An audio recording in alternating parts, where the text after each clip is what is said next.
નમસ્કાર મિત્રો હું છું ડૉક્ટર મહેશ કુમાર દાફડા। મિત્રો, એજ્યુકેશન ટચ નામની આપણી આ ખરાંગણાની યુટ્યુબ ચેનલમાં આપ સૌ મિત્રોનું હાર્દિક સ્વાગત કરું છું। મિત્રો, આ ચેનલ ઉપરથી દર શનિવારે સ્વાતંત્ર્ય સંગ્રામના શૂરવીરોની ગૌરવગાથા એ શીર્ષક હેઠળ દર શનિવારે એક એપિસોડ અહીંયાથી પ્રસ્તુત કરવામાં આવે છે। મિત્રો, આ દેશની આઝાદી માટે અનેક નરબંકાઓએ, અનેક વીરાંગનાઓએ, અનેક મહાન ક્રાંતિકારીઓએ પોતાના જીવની આહુતિ આપી છે। એવા મહાન ક્રાંતિકારીઓને યાદ કરવાનો એક ઉપક્રમ છે દર શનિવારે, એવરી સેટરડે। મિત્રો, અહીંયાથી સ્વાતંત્ર્ય સંગ્રામના શૂરવીરો એ શીર્ષક હેઠળ એક વિડીયો પ્રસ્તુત કરવામાં આવે છે। મિત્રો, વધુમાં વધુ લોકો સુધી તે પહોંચાડી આપ પણ આ દેશભક્તિના એક અનેરા કાર્યમાં આપ પણ સહભાગી બનશો તેવી હું આપની પાસે અપેક્ષા રાખું છું।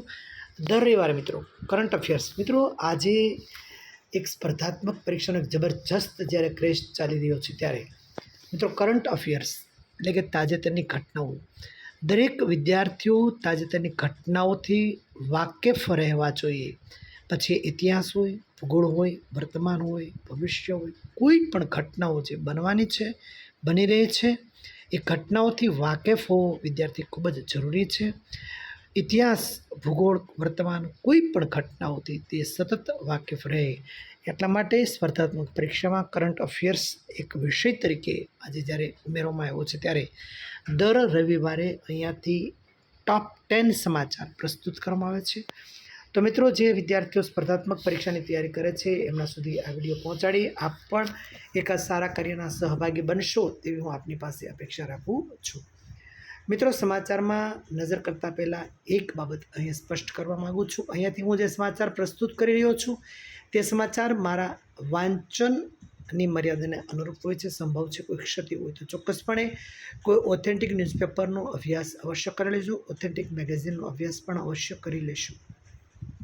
મિત્રો, સમાચારમાં એક નજર કરીએ તો તાજેતરમાં જ વરુણ ભારદ્વાજને કેન્દ્રીય માધ્યમિક શિક્ષા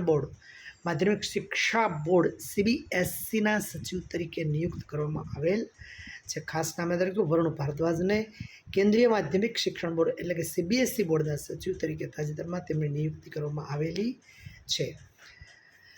મિત્રો, તાજેતરમાં જ Andhra Pradesh community manage natural farming કાર્યક્રમ એ ફૂડ પ્લેનેટ પ્રાઇઝ 2026 જીતી લીધેલ છે। Food planet prize 2026 manage community Andhra Pradesh community natural manage કાર્યક્રમમાં ફૂડ મેનેજ પ્લેનેટ પ્રાઇઝ 2026 પ્રાપ્ત કરી લીધેલ છે। મિત્રો, તાજેતરમાં જ ભારત સરકારના કૌશલ્ય વિકાસ મંત્રાલય એવં ઉદ્યમિતા મંત્રાલય દ્વારા નવા 4 મંત્રણામે રાષ્ટ્રીય પહેલનો શુભારંભ કરવામાં આવેલો છે। કૌશલ્ય વિકાસ મંત્રાલય એવં ઉદ્યમિતા મંત્રાલય દ્વારા નવા 4 મંત્રણામે રાષ્ટ્રીય પહેલનો શુભારંભ કરવામાં આવેલ છે। મિત્રો, તાજેતરમાં જ નીલકંઠ મિશ્રાને આંતરરાષ્ટ્રીય સંસ્થા વિશ્વ બેંકે કાર્યકારી નિર્દેશક તરીકે નિયુક્ત કરેલ છે। નીલકંઠ મિશ્રાને આંતરરાષ્ટ્રીય સંસ્થા એવી વિશ્વ બેંકે કાર્યકારી નિર્દેશક તરીકે નિયુક્ત કરવામાં આવ્યા છે। મિત્રો, તાજેતરમાં જ અસમ સરકારે ભૂગા સિલ્ક ઉદ્યોગને પ્રોત્સાહન આપવા માટે મિશન સ્નેહજો શરૂ કરેલ છે। કે સરકારે, આસામ સરકારે ભૂગા સિલ્ક ઉદ્યોગને પ્રોત્સાહન માટે મિશન સ્નેહજો તેઓ શરૂ કરેલ છે। મિત્રો, તાજેતરમાં જ હિન્દુસ્તાન યુનિલિવર લિમિટેડ એ મુંબઈ ખાતે પ્રથમ સુગંધ R&D સુવિધાનું ઉદ્ઘાટન કરેલ છે। હિન્દુસ્તાન યુનિલિવર લિમિટેડ મુંબઈ દ્વારા પ્રથમ સુગંધ સુવિધાનું ઉદ્ઘાટન કરવામાં આવેલ છે। મિત્રો, તાજેતરમાં જ 5મી જૂન વિશ્વ પર્યાવરણ દિવસ તરીકે સમગ્ર વિશ્વની અંદર ખૂબ જ ઉજવવામાં આવેલ છે। 5મી જૂન વિશ્વ પર્યાવરણ દિવસ। મિત્રો, તાજેતરમાં જ ગુજરાતમાં ઓપરેશન ડેલ્ટા હેટ શરૂ કરવામાં આવેલ છે। ડેલ્ટા હેટ ગુજરાતમાં શરૂ કરવામાં આવેલ છે।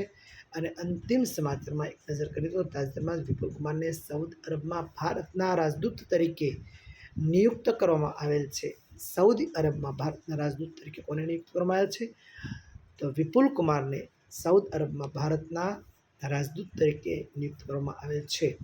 અને અંતિમ સમાચારમાં એક નજર કરીએ તો એક સમાચાર મુજબ ફિનલેન્ડ ખાતે દુનિયાનું પ્રથમ ન્યુક્લિયર ડસ્ટબિન બનાવવામાં આવેલ છે? ન્યુક્લિયર ડસ્ટબિન ફિનલેન્ડ ખાતે દુનિયાનું પ્રથમ ન્યુક્લિયર ડસ્ટબિન ક્યાં બનાવવામાં આવેલ છે?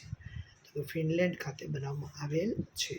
મિત્રો આ સાથે સમાચારને પૂર્ણ વિરામ આપીએ છીએ. મિત્રો ફરી એકવાર એજ્યુકેશન ટચ નામની આપણી આ ઘર આંગણાની યુટ્યુબ ચેનલને મિત્રો વધુ સબસ્ક્રાઈબ કરશો અને આ વિડીયોને વધુ પસંદ કરશો અને વધુ શેર કરશો તેવી હું આપની પાસે અપેક્ષા રાખું છું.